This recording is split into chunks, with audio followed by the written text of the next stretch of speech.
मधुबन के बाबा,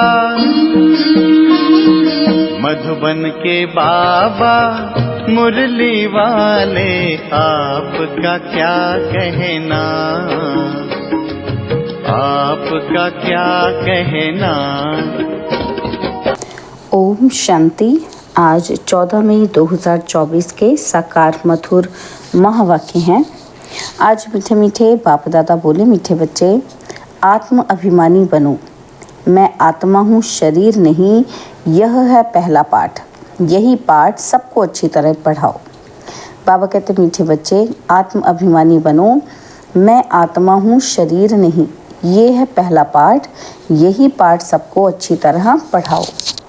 बाबा ने आज प्रश्न पूछा, ज्ञान सुनाने का तरीका क्या है, किस विधि से ज्ञान सुनाना है। तो उत्तर में बाबा समझाते, ज्ञान की बातें बड़ी खुशी खुशी से सुनाओ, लाचारी से नहीं। तुम आपस में बैठकर ज्ञान की चर्चा करो, ज्ञान का मनन चिंतन करो, फिर किसी को सुनाओ। अपने को आत्मा समझकर फिर आत्मा को सुनाएंगे तो सुनने वालों को भी खुशी होगी। ओम शांति। बाप कहते हैं, आत्म अभिमानी व देही अभिमानी हो बैठो, क्योंकि आत्मा में ही अच्छे व बुरे संस्कार भरे जाते हैं। सबका असर आत्मा पर होता है। आत्मा को ही पतित कहा जाता है। पतित आत्मा कहा जाता है तो ज़रूर जीव आत्मा ही होगी। आत्मा शरीर के साथ ही होगी। पहली पहली बात कहते हैं, आत्मा होकर बैठो। अपने को शरीर नहीं आत्मा समझ बैठो। आत्मा ही इन ऑर्गन्स को चलाती है। घड़ी घड़ी अपने को आत्मा समझने से परमात्मा याद आएगा। अगर देह याद आई तो देह का बाप याद आएगा। इसलिए बाप कहते हैं, आत्म अभिमानी बनो। बाप पढ़ा रहे हैं, यह है पहला पाठ।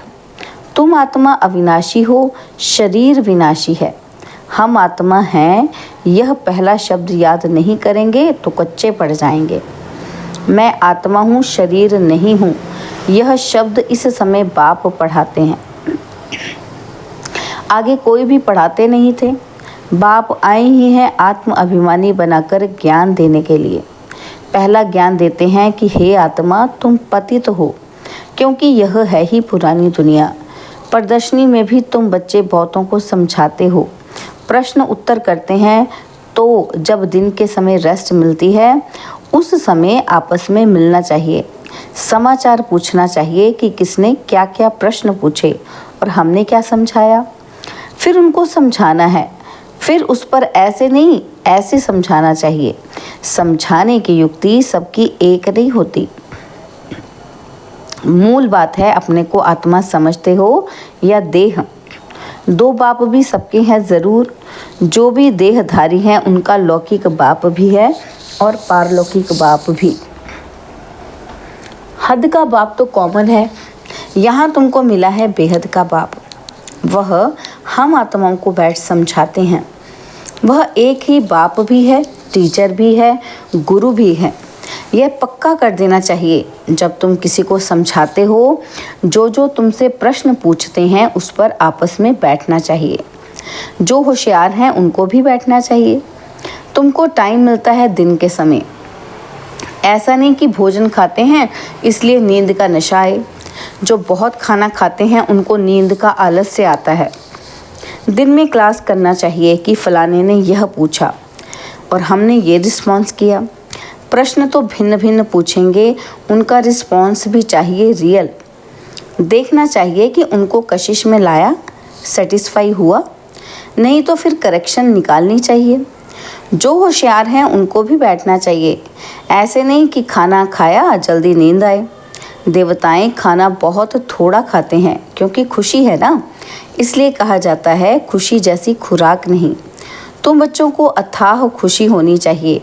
ब्राह्मण बनने में बड़ी खुशी है। ब्राह्मण बनते ही तब है जब उनको खुशी मिलती है। देवताओं को खुशी है ना, क्योंकि उन्हों के पास धन महल आदि सब कुछ है, तो उन्हों के लिए खुशी ही काफ़ी है। खुशी में खाना भी बहुत थोड़ा सूक्ष्म खाएंगे। यह भी एक कायदा है। जास्ती खाने वालों को जास्ती नींद आएगी। जिसको नींद का नशा होगा वह किसी को समझा भी नहीं सकेंगे। जैसे लाचार, यह ज्ञान की बातें तो बड़ी खुशी से सुननी और सुनानी चाहिए, समझाने में भी सहज होगा। मूल बात है बाप का परिचय देना। ब्रह्मा को तो कोई जानते ही नहीं। प्रजापिता ब्रह्मा है, ढेर की ढेर प्रजा है। यह प्रजापिता ब्रह्मा कैसे होगा, इस पर बहुत अच्छी रीति समझाना है। बाप ने समझाया है कि इनके बहुत जन्मों के अंत के भी अंत में वानप्रस्थ अवस्था में मैं प्रवेश करता हूँ। नहीं तो रथ कहाँ से आए? रथ गाया हुआ ही शिव बाबा के लिए है। रथ में कैसे आते हैं उसमें मूंझते हैं। रथ तो ज़रूर चाहिए। श्री कृष्ण तो हो न सके तो ज़रूर ब्रह्मा द्वारा समझाएंगे। ऊपर से तो नहीं बोलेंगे कि ब्रह्मा कहाँ से आया। बाप ने सुनाया है कि मैं इनमें प्रवेश करता हूँ, जिसने पूरे 84 जन्म लिए हैं। ये खुद नहीं जानते, मैं सुनाता हूँ। श्री कृष्ण को तो रथ की दरकार ही नहीं। श्री कृष्ण कहने से फिर तो भागीरथ गुम हो जाएगा। श्री कृष्ण को भागीरथ नहीं कहा जाता। उनका तो पहला जन्म है प्रिंस का। तो बच्चों को अंदर में विचार सागर मंथन करना चाहिए। यह तो बच्चे जानते हैं कि वह बातें तो नहीं हैं जो शास्त्रों में लिख दी हैं। बाकी ये तो ठीक है, विचार सागर मंथन किया हुआ कलश लक्ष्मी को दिया है, उसने फिर औरों को अमृत पिलाया, तब स्वर्ग के गेट खुले। परंतु परमपिता परमात्मा को तो विचार सागर मंथन करने की दरकार ही नहीं। वह तो बीज रूप है, उनमें नॉलेज है, वही जानते हैं। तुम भी जानते थे, अभी यह अच्छी रीति समझाना ज़रूर है। समझने बिगर देवता पद कैसे पाएंगे? बाप समझाते हैं आत्माओं को रिफ्रेश करने के लिए, बाकी तो कुछ भी जानते नहीं।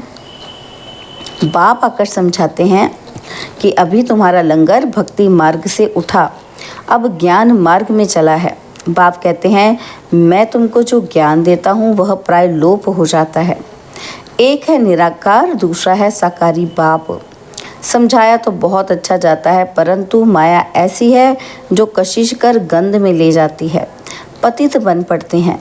बाप कहते हैं बच्चे, तुम काम चिता पर चढ़ एकदम कब्रिस्तान में आ गए हो, और फिर यहाँ ही परिस्तान होगा ज़रूर। आधा कल्प परिस्तान चलता है और फिर आधा कल्प कब्रिस्तान चलता है। अभी सब कब्र दाखिल होने हैं, सीढ़ी पर भी अच्छी रीति समझा सकते हो। यह है ही पतित राज्य, इनका विनाश ज़रूर होना है। इस धरनी पर अभी कब्रिस्तान है और फिर यह धरनी चेंज हो जाएगी, अर्थात आयरन एज से गोल्डन एज दुनिया होगी, और फिर 2 कला कम होगी। तत्वों की भी कला कम होती जाती है तो फिर उपद्रव मचाते हैं। तुम सभी को अच्छी रीति समझाते हो, अगर नहीं समझते तो गोया कौड़ी मिसल है, कोई वैल्यू नहीं है। यह वैल्यू तो बाप बैठ बतलाते हैं। गाया भी जाता है हीरे जैसा जन्म। तुम भी पहले बाप को नहीं जानते थे, तुम कौड़ी जैसे थे। अभी बाप आकर हीरे जैसा बनाते हैं। बाप से ही हीरे जैसा जन्म मिलता है, फिर कौड़ी जैसे क्यों बन पड़ते हो? तुम ईश्वरीय संतान हो ना। गायन भी है कि आत्माएं परमात्मा अलग रहे बहुकाल। जब वहाँ शांति धाम में है तो उस मिलन में कोई फायदा नहीं होता। वह तो सिर्फ पवित्रता व शांति का स्थान है। यहाँ तो तुम जीव आत्माएं हो और परमात्मा बाप उनको अपना शरीर नहीं है। वह शरीर धारण कर तुम बच्चों को पढ़ाते हैं। तुम बाप को जानते हो और कहते हो बाबा। बाप कहेंगे ओ बेटे। लौकिक बाप भी कहेगा ना, हे बाल बच्चे आओ तो तुमको टोली खिलाऊं, झट सब भागेंगे। यह बाप भी कहते हैं कि बच्चे आओ तो तुमको बैकुंठ का मालिक बनाऊं, तो ज़रूर सब भागेंगे। पुकारते भी हैं कि हम पतितों को पावन बनाकर पावन दुनिया विश्व का मालिक बनाने आओ। अब निश्चय है तो मानना चाहिए। बुलाया भी बच्चों ने है, हम आते भी बच्चों के लिए हैं। बच्चों को ही कहते हैं कि तुमने बुलाया है, अब मैं आया हूँ। पतित पावन भी बाप को ही कहते हैं ना। गंगा आदि के पानी से तुम पावन बन नहीं सकते। आधा कल्प तुम भूल में चले जाते हो, भगवान को ढूंढते हो, परंतु किसी को भी समझ में नहीं आता है।